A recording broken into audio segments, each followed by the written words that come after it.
Assalamualaikum warahmatullahi wabarakatuh. Kaum muslimin yang semoga selalu dirahmati oleh Allah Subhanahu wa taala. Alhamdulillah, kita bersyukur kepada Allah Subhanahu wa taala atas berbagai macam nikmat yang telah Allah Subhanahu wa taala berikan kepada kita sekalian. Pada kesempatan kali ini ada satu tema menarik yang ingin kami angkat. Satu pembahasan yang moga-moga ini bisa ditarik pelajaran oleh setiap muslim, oleh setiap orang yang beriman, yaitu mengenai mati dalam keadaan su'ul khatimah.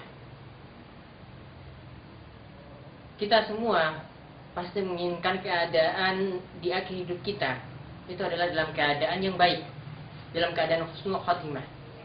Ya, bukan dalam keadaan yang buruk, bukan dalam keadaan su'ul khatimah. Namun dalam kenyataannya yang kita lihat, ya di antara kaum muslimin, ya ataupun di antara manusia itu secara umum, itu ada yang keadaan hidupnya itu baik. Artinya ada yang mungkin saja mati dalam keadaan sujud, ada mungkin saja yang mati dalam keadaan itu membaca Al-Quran, ya ada mungkin yang mati juga dalam keadaan yang lainnya, ya itu adalah kondisi-kondisi yang baik, dalam keadaan mengucapkan kalimat la ilaha illallah. Namun ada pula yang mati dalam keadaan buruk. Yang di sini dalam awal pembahasan kami ini nanti kami akan menyebutkan beberapa kisah. Ya, beberapa kisah yang menunjukkan akhir buruk yang amat jelek.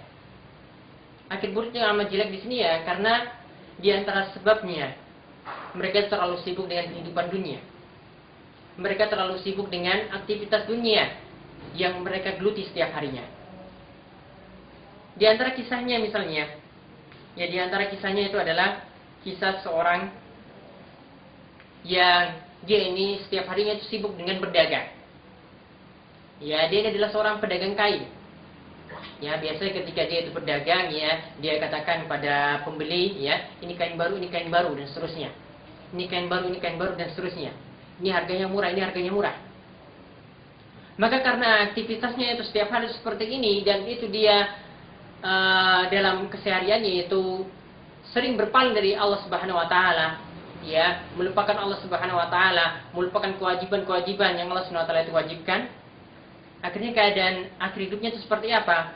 Dikisahkan bahwasanya pedagang kain ini ketika akhir hidupnya, ketika dia itu diperintahkan untuk mengucapkan kalimat la ilaha illallah, namun apa yang dia katakan? Dia mengatakan seperti aktivitas yang dia lakukan setiap hari. Jadi ucapan itu apa? Ketika mau untuk menjemput, pada nafas yang terakhir dia malah mengucapkan ini kain baru, ya ini kain murah, dan seterusnya. Akhirnya dia nafas terakhirnya dia mengucapkan kalimat semacam tadi. Padahal ya sebagaimana disabdakan oleh Nabi Sallallahu Alaihi Wasallam bahwasanya ucapan yang paling baik, ya dan ini merupakan jaminan surga, ya yaitu apabila seorang di akhir hidupnya itu mengucapkan kalimat la ilaha illallah. Ya sebagaimana Nabi SAW itu bersabda, "Man kana akhiru kalamihi la ilaha illallah dakhalal jannah." Barang siapa yang akhir perkataannya itu adalah kalimat la ilaha illallah, ucapan la ilaha illallah, maka dia itu akan masuk surga. Maka ini adalah ucapan yang terbaik di akhir hidup seseorang. Kita melihat juga dalam kisah yang lainnya, kisah yang kedua, yaitu kisah ada seseorang yang kesehariannya itu gemar main catur.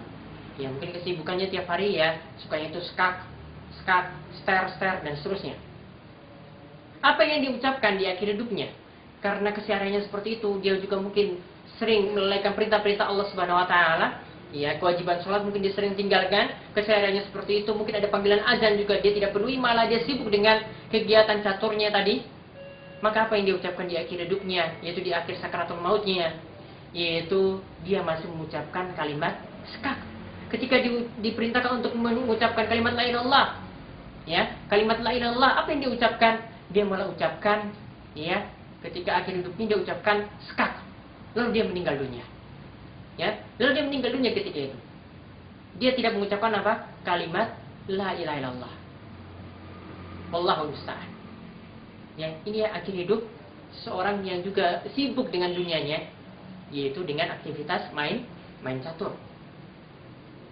Kemudian ada juga orang yang satu lagi yang terakhir ini, yaitu orang yang kesehariannya adalah orang yang gemar bermaksiat juga, yaitu suka minum minuman keras, suka minum khamar. Ya, suka minum khamar. Maka karena kesehariannya dia itu minta, ya, agar dia itu dituangkan segelas khamar, ya, setiap harinya dia seperti itu, maka di akhir hidupnya juga kebiasaan ini masih tetap dia bawa. Maka ketika di akhir hidupnya diperintahkan untuk mengucapkan kalimat la ilaha illallah oleh tetangga sekitarnya, oleh orang-orang sekitarnya, malah dia ucapkan apa ketika itu? Dia malah ucapkan, nauzubillahi min zalik, ya tolong tuangkan saya satu gelas khamar. Nauzubillahi min zalik. Lalu setelah itu apa? Dia meninggal dunia. Lalu setelah itu apa? Dia meninggal dunia. Ini bukan 3 kisah ini saja yang terjadi di tengah-tengah kita, ya. Ada beberapa kisah yang lainnya yang sering mungkin kita dengar. Ada mungkin yang mati, ya, setelah dia itu berzina, setelah itu dia kecelakaan misalnya. Ya, setelah dia itu melakukan suatu maksiat, dia langsung meninggal dunia, kecelakaan, ya, semacam tadi. Ya, ataupun ada beberapa kisah yang lainnya. Mungkin dia setelah manggung, ya, kemudian dia itu mati di atas panggung. Ya, dia mati di atas panggung. Ini di antara kisah-kisah yang sungguh menunjukkan apa? Akhir hidupnya ini adalah bukan akhir hidup yang baik. Ya, akhir hidupnya itu bukan hidup yang baik. Karena hidup yang baik apa?